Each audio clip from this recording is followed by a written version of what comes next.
Broadcasting live from the True Crime Today studios to the world.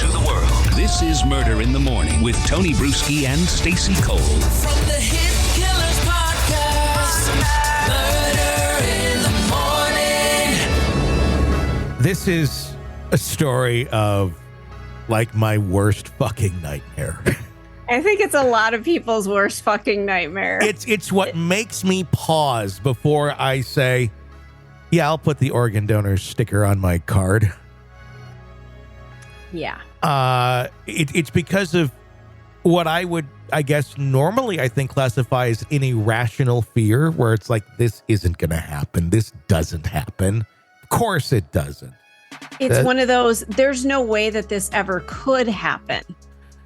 Disturbing incident at Baptist Health Richmond in Kentucky, drawing national attention and sparking government investigation into organ donation practices after an organ donor, presumed dead, began moving during the organ retrieval process. The patient, identified as Anthony Thomas T.J. Hoover II, was believed to be brain dead before the scheduled transplant. However, Hoover reportedly reanimated and visibly moved on the operating table, according to medical preservationist Natasha Miller. What's medical preservationist? I've never heard that. I haven't either. Interesting. He was moving around, Miller told NPR. I don't know if she said it just like that, but it was NPR, so it's probably more like, he was moving around, Miller told NPR, recalling the shocking movement when Hoover began thrashing and crying on the table. So they've got him like opened up on the, they're about to open him up and take out whatever they can, like, you know, like at a junkyard, you know, and he's like, I'm not dead yet. Did he have an English accent? Like, why does he have an English accent? Well, if you've ever watched Monty Python, when it, bring out your dead, I'm not dead. Oh, I haven't seen it. Oh, you got to see that. That's a I've requirement. never been able to get into Monty Python. I just haven't. I don't know. Anyway, this unexpected movement led to two surgeons in charge of the organ retrieval to refuse to continue the procedure. Despite the clear signs of life, Miller said her colleague contacted Kentucky organ donor affiliates KODA, the organization responsible for coordinating the organ donation. However, she claimed that the KODA supervisor instructed them to proceed with the case. Oh, God. Even suggesting they find another doctor to perform the surgery if the original surgeons wouldn't. Damn it, if you won't do it, find someone who will. Well, the person's thrashing on the table. Maybe we should leave their kidneys alone right now. In response to these allegations, KODA's spokesperson stated, no one at KODA has ever been pressured to collect organs from any living patient, and further assured that KODA does not recover organs from living patients.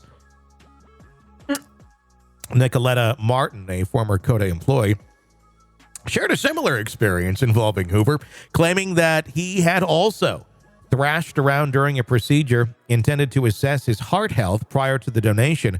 Martin told NPR that doctors sedated Hoover after he showed signs of life, further raising concerns about the protocol followed in such situations. Martin ultimately became a whistleblower, bringing attention to the incident by submitting a letter to Congress. Her actions have since contributed to a heated debate surrounding the safety and ethics of organ donation procedures. She described the terrifying experience, being alive during surgery and knowing that someone is going to cut you open and take your parts out. That's horrifying. The case has prompted investigations by multiple agencies, including the Kentucky Attorney General and the U.S. Health Services and Resources Administration, to determine if any laws or medical guidelines were violated. A spokesperson for Baptist Health Richmond issued the statement affirming that the safety of the patients is a top priority. We work closely with our patients and their families to ensure our patients' wishes for organ donation are followed. However, a coalition of 1,100 transplant professionals and patients sent their own letter in defense of organ donation organizations, arguing that misinformation is eroding public trust and discouraging potential donors from signing up. They emphasize that stories like Hoover's, when inaccurately represented, create fear and confusion, impacting the life-saving practice of organ donation. While KODA continues to deny any misconduct, the case is far from settled, with many questions still unanswered about the protocols followed during the procedure and the events leading up to Hoover's presumed death. Martin, reflecting on the experience, summed up the gravity of the situation, stating, "Everyone's worst nightmare is the possibility of being alive during such a procedure." Yeah, that's, yeah. That is terrifying. I mean, I think organ donation is a beautiful thing. Yeah. This sheds a whole new light on it, doesn't it? You gotta almost assume, though, that this is probably not common at all. You don't really hear, I mean, there's not a lot, there would be stories from a lot of surgeons if this shit was going on. Or would there? Well, their Hippocratic oath is to do no harm. So, yeah, I think you'd have a lot of them going, what the fuck? No, if this were happening on a regular basis.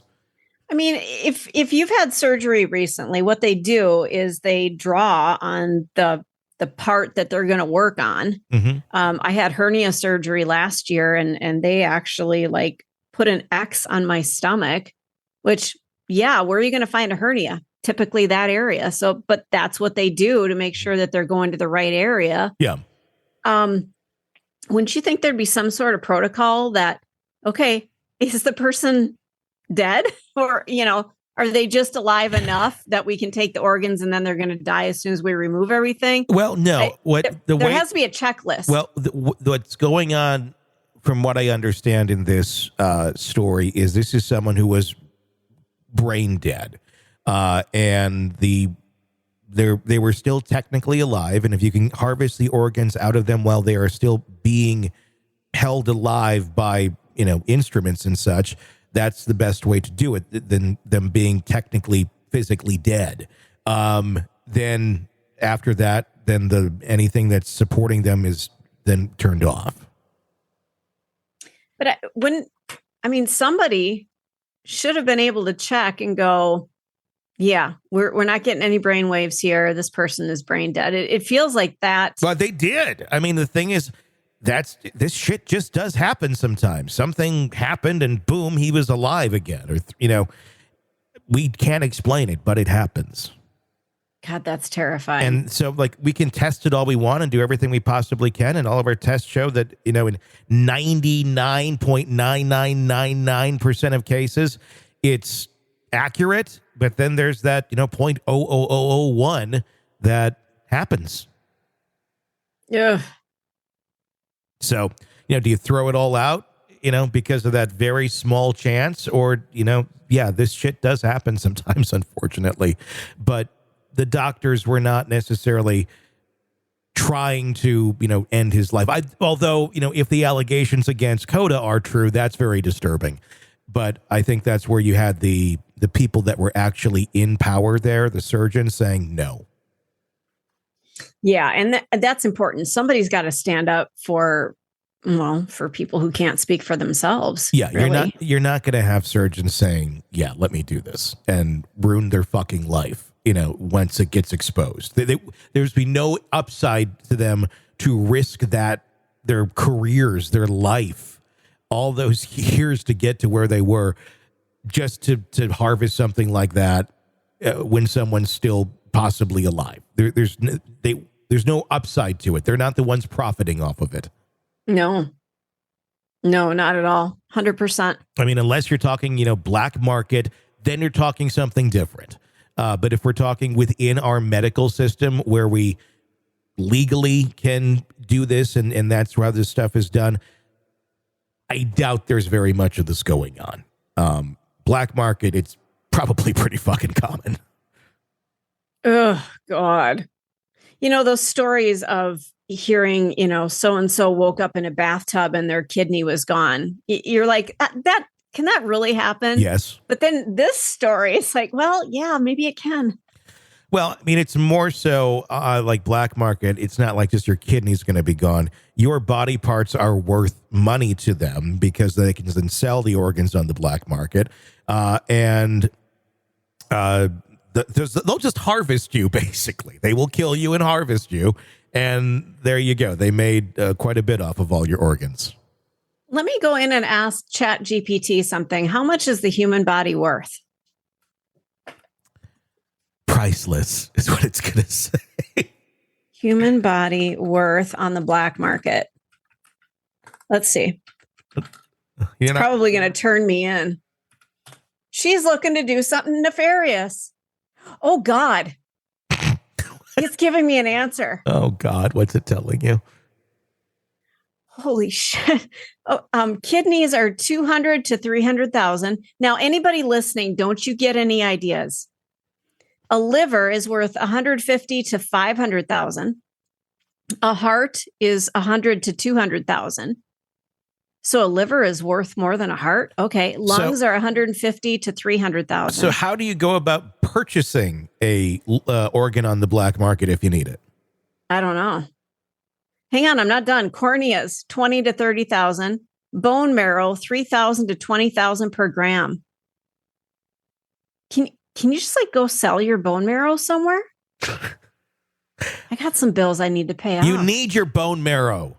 Well, but you regenerate it. That's something that regenerates itself. Takes a while.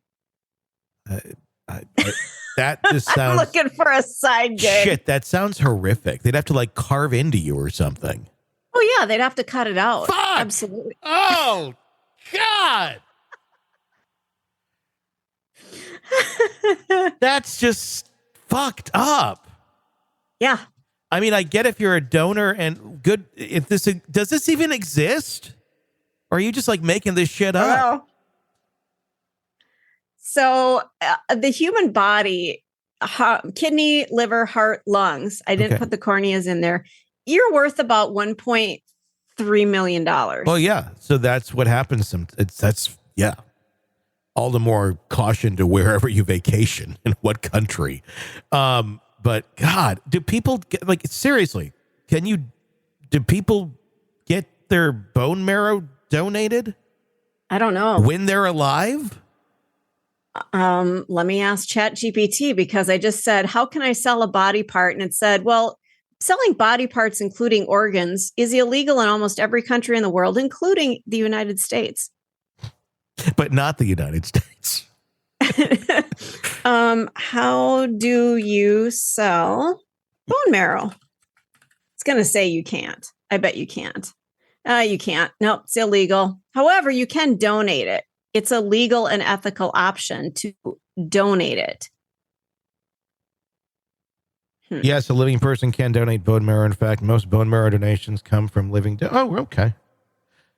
Oh, it's done. You know, I think they use a needle and go in and basically suck it out while you're under anesthesia. Stop talking. I found a sore spot. Just stop talking. Oh, yeah. You know, remember like back when you had to like flip through TV channels and like you had to see everything for like 0.05 seconds? Yes. That fucking surgery channel, when that thing was on, I just shut my eyes. Like I've never seen the surgery channel. It's gone now. It thankfully died about 20 years ago. But it was just like it was out there. I think it like ended up being like Discovery, like Health or something. But you'd go by it and it was always an operation, and it's always like somebody's cut open and it's a close up of whatever fucking body parts they're diving into. And I'm not good with that. I mean, I can handle blood and stuff, but when you start getting into like your organs are coming out and shit like that, can't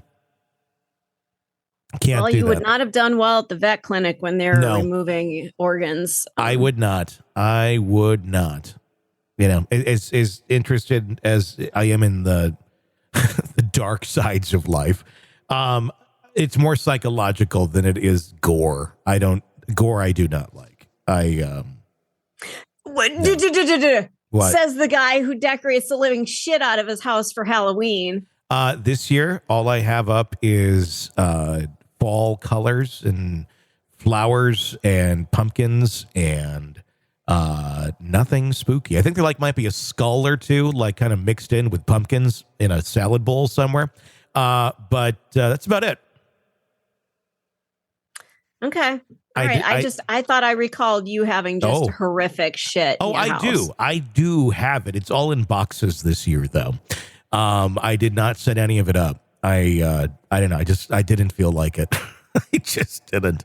But no, I mean, feels like an extension of the workday for you a little bit. No, I don't know. I first did all of the nicety stuff, and it looks great. And me and Harper really liked it.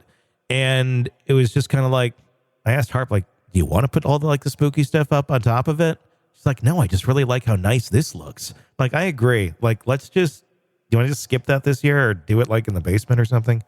And she's like, yeah, that's fine. So we never really did get it out for the basement, but it's fine. It's fine. I've had enough horror in my life this year, and I just kind of feel like, yeah, I'm good. Yeah, you have had enough. I'm good. But there you go. This is another disturbing story. Don't let it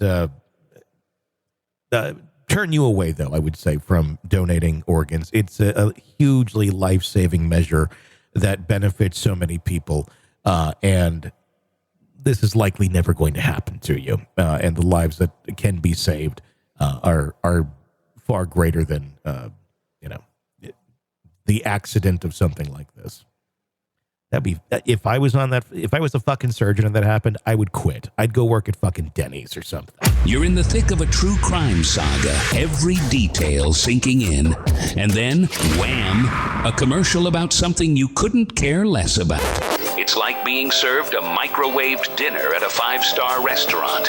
But it doesn't have to be this way. Go for True Crime Today Premium Plus on Apple Podcasts. With True Crime Today Premium Plus, you get uninterrupted, ad-free episodes, extended interviews that dig even deeper into the muck, and early access so you can brag to your friends.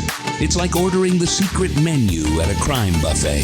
So, search for True Crime Today Premium Plus on Apple Podcasts, subscribe, and savor every twisted detail without interruption.